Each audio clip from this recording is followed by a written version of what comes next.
Have you ever stopped to wonder why we call it a calendar? This everyday word, so central to how we organize our lives, has roots that go back thousands of years to ancient Rome and beyond. The English word calendar comes from Middle English calendar, borrowed from Old French calendier. But the real story begins with Latin calendarium, which originally meant an account book. In ancient Rome, the calendarium was a ledger where debts were recorded and due dates were tracked. Why?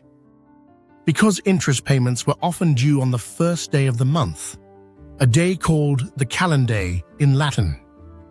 The calendae were literally the called days.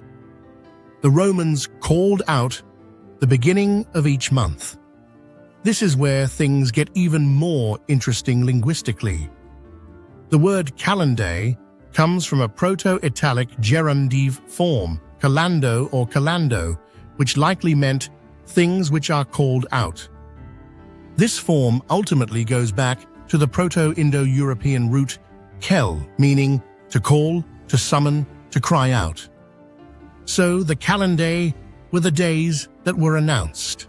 In ancient Rome, priests known as pontifices would literally proclaim the new moon, and with it, the start of a new month.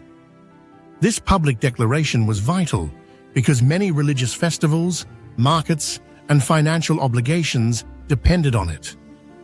The Indo-European root kel left its mark across many languages, in Sanskrit and ancient Greek,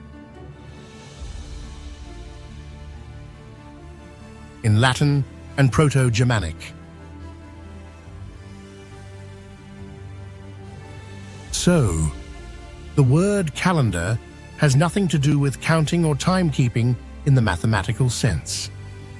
Instead, it comes from a world where months began with a public announcement, a moment when priests looked to the skies, saw the new moon, and called out the day.